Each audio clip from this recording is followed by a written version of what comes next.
Good evening, everyone. This evening, we're going to do a tour of model railroading in St. John, New Brunswick. All the work we're going to see this evening was created by club members of the St. John Society of Model Railroaders. This club is celebrating its 41st year and was originally created to showcase HO modular railroading, 4 feet at a time. But the club's wings have spread. Our model railroad has taken many scales and forms, and as you know, there are many hobbies within this great hobby. There are members with modules, others with home layouts, some with both. Some members whose hobbies is building models, others scenery or operations. We have set up for more than 100 shows, conventions, and exhibitions and displays. And we're going to visit many of these aspects of the hobby. But first, I'd like to feature some of the artistry produced on those modular layouts and dioramas in HO, N, and most recently, ON30.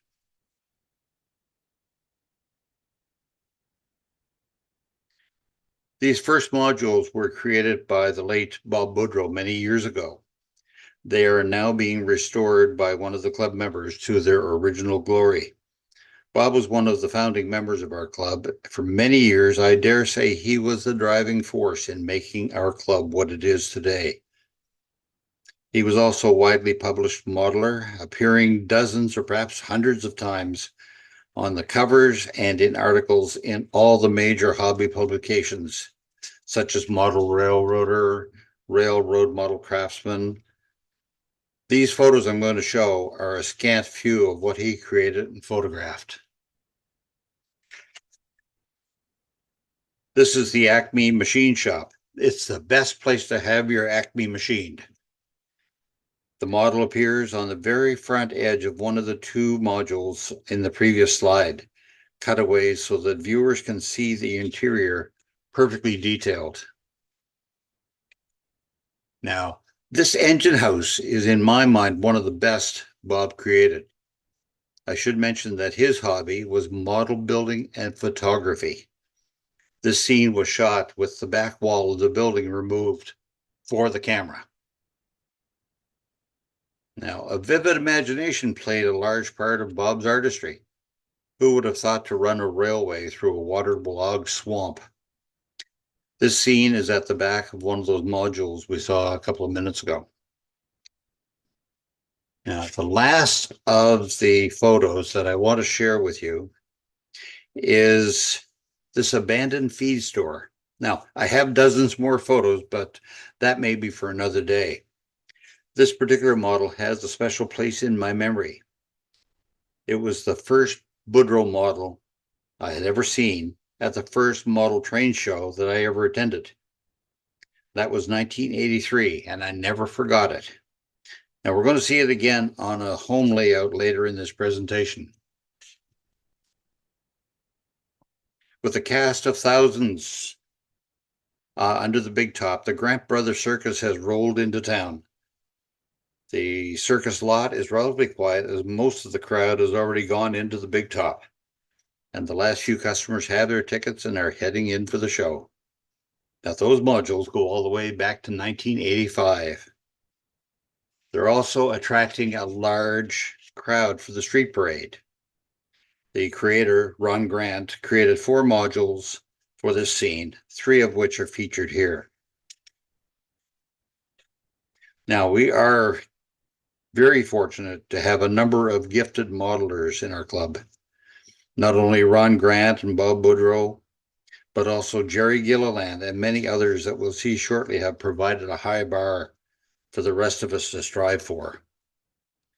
Jerry is another one of the early members of our club. A lot of what he does is scratch built in exquisite detail. Now, if you've ever seen the movie, Oh Brother, Where Art Thou?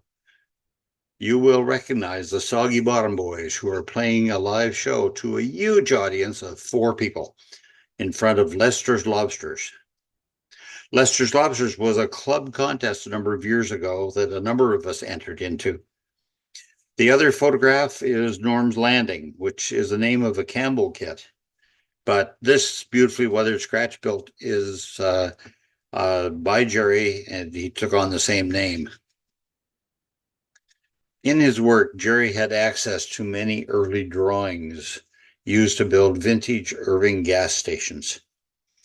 That 1983 train show that I mentioned that I had attended, I also entered the model contest and placed second to this model. It did take me quite a while to believe that this storage shed is a model and not a prototype.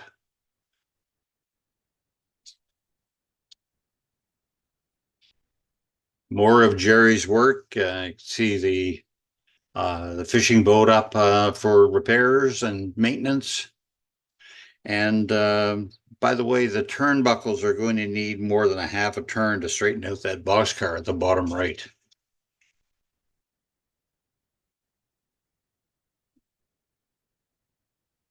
Over the years, the late Bob Henry created a number of modules. One set was his interpretation of Presque Isle, Maine, and a part of the Aroostook Valley Railroad. That's the photo at bottom left. He also did a couple of versions of modules representing the west side of the port of St. John. And you can see that the most recent version in the other three photographs here. Peter Dykman's modules draw a lot of commentary every time they are set up. Tim Hortons is something that everyone in Canada can relate to. Now, Blake, let's go. Here we are. Blake Woolley is now in Ontario, but his detail modules remain with us. And George Sabian's sense of humor stands out with the oversized potato that you see in the bottom left photo. And some of us locals might remember a similar statue still standing at a roadside farmer's market near Fredericton, New Brunswick. It's a bit small to see in the photo, but the gas prices on the Esso sign are an arm for regular, a leg for mid-grade, and firstborn for premium. Now, the reverse loops are used when we do a dog bone setup on our modular layout. Now, when we set up a number of years ago at a local mall, space was limited. So we set it up as a rectangle with 180-degree returns at each end. And the ends were undecorated, so I built a couple of scenes as fill-ins to make it more attractive for visitors.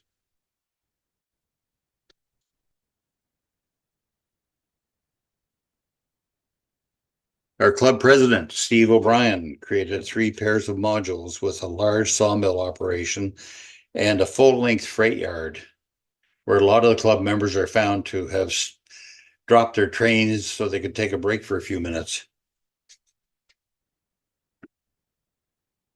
Now, Steve McMullen's 6 modules are now retired in favor of his very large home layout, but they were shown for many, many years. Both modeled the Carleton Railway and the Carleton County area of New Brunswick, focused on agriculture, specifically potato farming, beef and pork production, and supporting services. Now, as you would expect, I couldn't leave things well enough alone, and I had to get involved as well. I built one set of modules depicting the east end of St. John, where Rossay Avenue meets Highway 1. And also included in that is the next spot over, the Coldbrook Station that was once located on Rossay Avenue. I took the modules to one show and handed them over to another club member. The enjoyment for me was building the modules, not so much hauling them. The N-Scale crew was a small group in our club, small in more ways than one. It had fallen on quiet times recently, as some of the group have moved away or moved on to other interests. I always was fascinated by the level of detail that they could create in such small models. And by the way, in the bottom right-hand one, the caboose does clear before the engines arrive.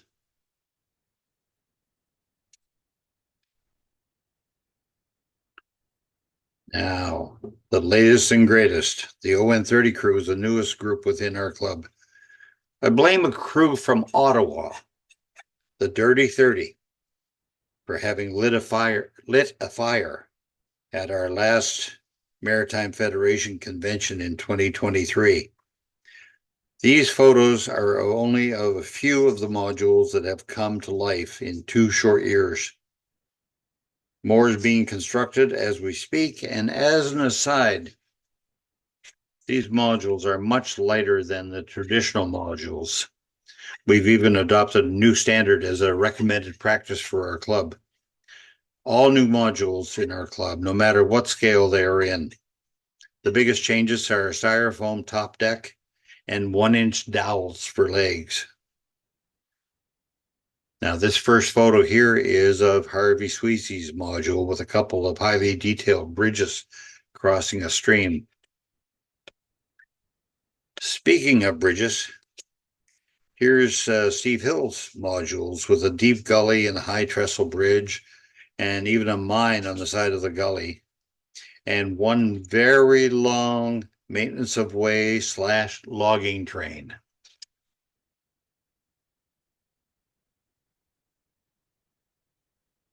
This last photo is my contribution. Yes, I got hauled into the dark side, and I built another module.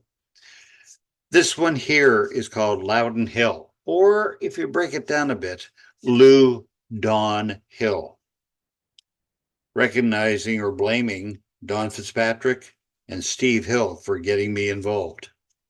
Note the standard O gauge track on the left side, contrasting the ON30 on the right.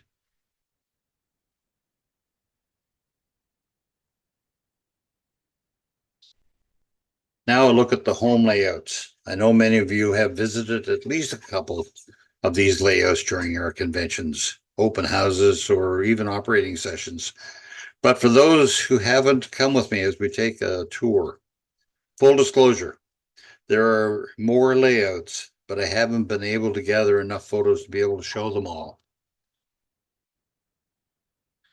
The first layout here is Doug Devine's Island Central Railway, and that's the granddaddy of layouts around these parts. Doug is representing what is now the New Brunswick Southern Railway, modeling Macadam to St. John with staging beyond in both directions as points away. He also models branch lines such as the current one to St. Stephen, New Brunswick, and former lines that ran to Fredericton and another one that ran up along the St. John River Valley. Doug keeps up to date with the types of traffic that move across the line, including oil, containers, and so forth.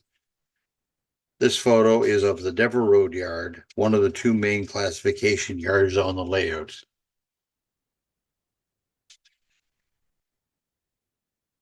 Here's his West St. John Yard and the container port with the main part of the city in the background.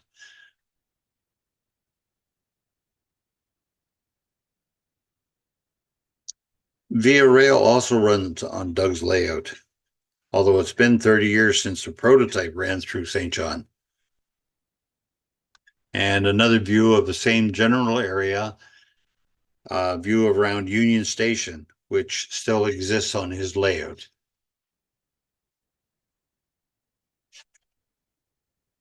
Finally, Doug scratch built the Macadam Station. The prototype is still standing and is a National Historic Site.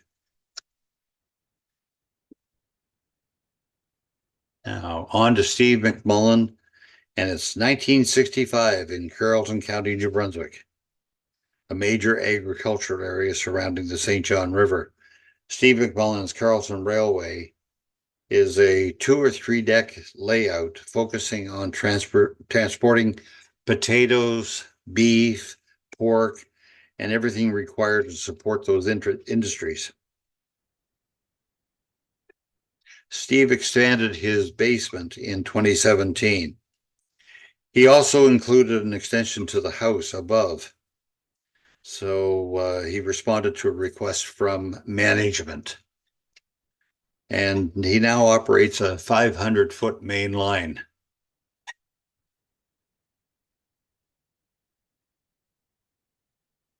Here we see a line of reefers ready to haul potatoes to market. The potato houses, like those in the back, are plentiful on his layout.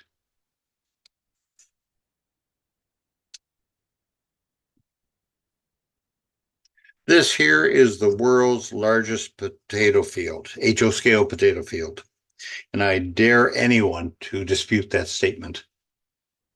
You will also notice basic accommodations for migrant workers who help out with the harvest.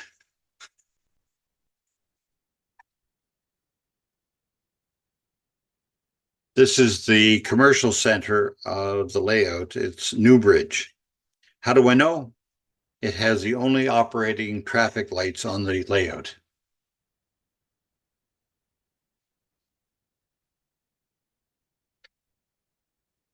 Don Fitzpatrick has an O-scale layout, chock-a-block full of beautifully detailed, kit-bashed, and scratch-built models. In fact, Don's main hobby is to scratch-build unique freight cars. One of the major sources of traffic in St. John is wood chips to feed our pulp mills. True to the prototype, Don has modeled quite a number of freight cars to put into chip service.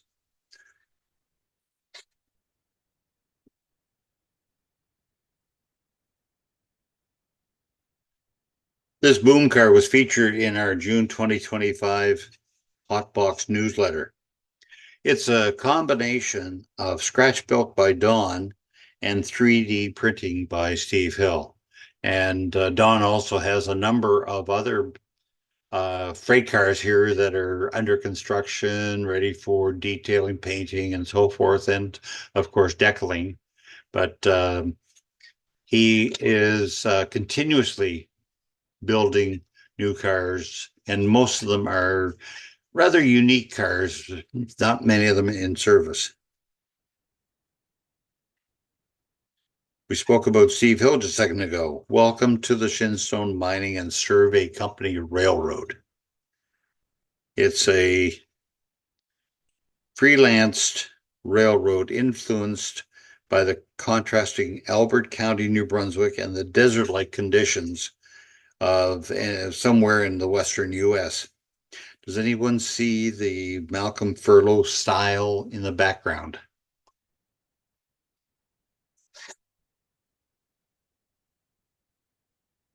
Steve has also been creating very detailed work in his modeling and has extended his talent to 3D printing. And you can see the stages that he's gone through here in designing, printing, and actually installing the turntable on the layout.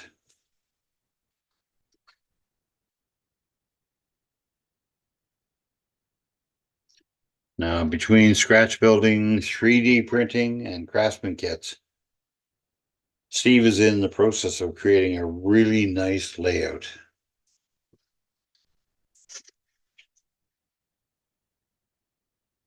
And Steve's mother actually painted the background in this picture.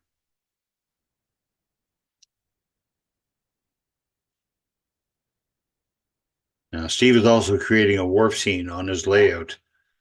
And I must give a reminder to Steve to install bumpers at the end of the wharf track. Now, here's something very different.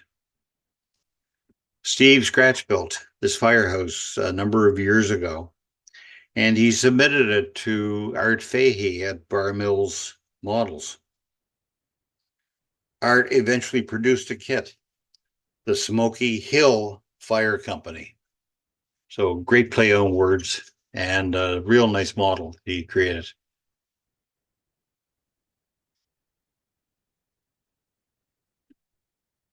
Here we have the layout of 10,000 trees. Whether that's an exaggeration or not, I'm not entirely sure. This is my layout representing a 28-mile branch line east of St. John, connecting its namesakes, Hampton and St. Martin's, New Brunswick. The line ran from 1880 and was beginning in 1918 was taken over and operated by Canadian National until 1940 when it was abandoned. What I have done is modeled what was, what could have been, and pure fiction, all moved forward by at least 15 years to the late 1950s. These photos here are of the 300-foot gully bridge, by far the largest of the 14 bridges on the prototype.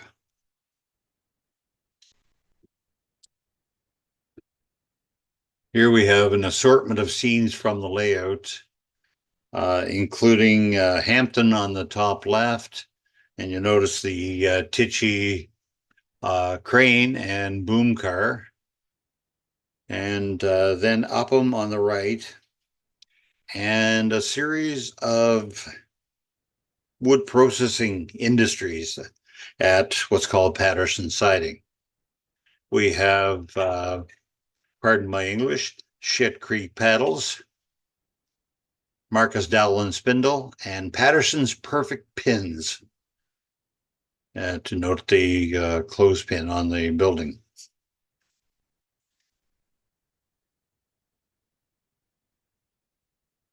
And crossing one of the other bridges is the 180-foot Robertson Brook Pile Trestle. And that's a brand new GMD1, part of Canadian National's big move to dieselization in the late 50s.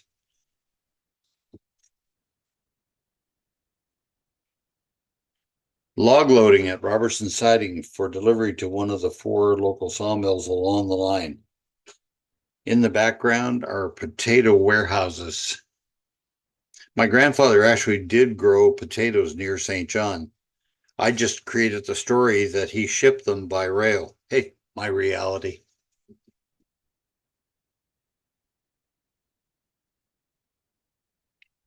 And finally, the harbor scene at St. Martin's with another Lester's Lobsters.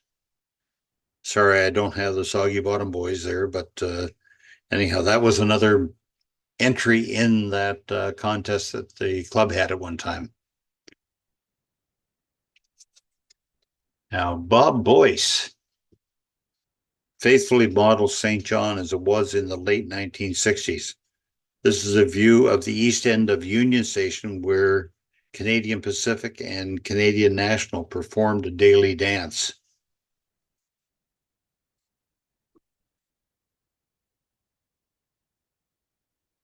Here's a scene in West St. John with the back of the Moosehead Breweries and a part of the Lancaster Station shown here on the right. And at Fredericton Junction, a Y created the start of a branch that once continued on into downtown Fredericton.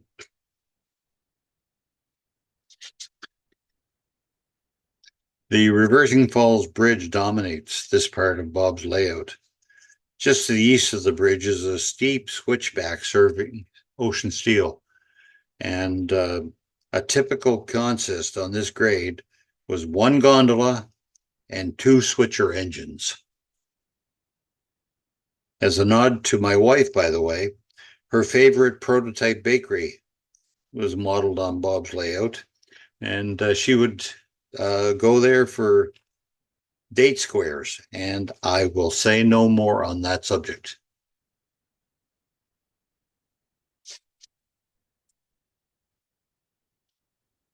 Wendell Lomax was out west and visited the former Canadian Pacific Station at Golden, British Columbia. And he was able to obtain copies of the blueprints for the station from which he scratch built this beautiful model. And he also built this model of the Lancaster Station in the western part of St. John with detailed interior that you see here on the left. Sadly, this station no longer exists, but the very similar one stands at Greenville Junction in Maine.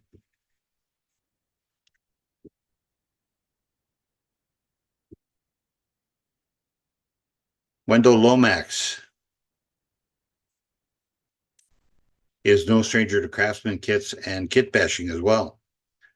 The top photo is a Northeast scale model's version of an Atlantic coastline phosphate car, very nicely weathered, including phosphate coming out from the doors. Now, below that is a serious kit bash using two 60-foot roundhouse baggage cars cut at 45 degrees and reassembled into this 70-foot Canadian Pacific heavyweight baggage car.